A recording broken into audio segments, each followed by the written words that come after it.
నమస్తే, welcome to GV news. Narayankhed పట్టణంలోని MLA doctor పల్లొట్ల Sanjeeva Reddy స్వగృహంలో వారి సోదరులు రాష్ట్ర కాంగ్రెస్ నేత పండ్లొల్ల చంద్రశేఖర్ రెడ్డి ఆధ్వర్యంలో ప్రజానేత పేదల పెన్నిధి ప్రజల హృదయంలోంచి పుట్టిన బడుగు బలహీన వర్గాల ఆశాజ్యోతి తెలంగాణ రాష్ట్ర ముఖ్యమంత్రి యనుమల రేవంత్ రెడ్డి జన్మదిన వేడుకలు.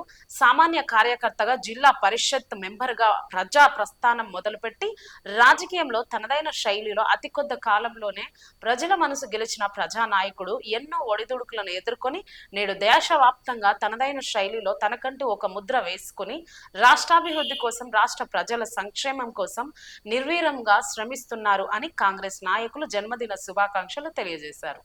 మన తెలంగాణ ముఖ్యమంత్రి రేవంత్ రెడ్డి గారి జన్మదిన సందర్భంగా ఈరోజు అందరికీ కాంగ్రెస్ కార్యకర్తలకు, అభిమానులకు అందరికీ, ఇక్కడ పాల్గొన్న వాళ్ళకి అందరికీ శుభాకాంక్షలు తెలుపుతున్నాను. మరియు రేవంత్ రెడ్డి గారు నిండు 100 ఏళ్లు ఆరోగ్యాలతో, అశ్వాసాలతో ఆయన కలకాలం ఇదే విధంగా ఉండాలని, అధికారంలో ఉండి అందరికి ప్రజలకు, పేద ప్రజలకు సేవ చేయాలని చెప్పేసి ఆ భగవంతుని ప్రార్థించుకోవడం జరుగుతుంది. Long live, long live, long live, long live Revanth Reddy గారి నాయకత్వం. ఈ రోజు ఈ కార్యక్రమానికి పాల్గొన్న మీ కాంగ్రెస్ కార్యకర్తలందరికీ ధన్యవాదాలు.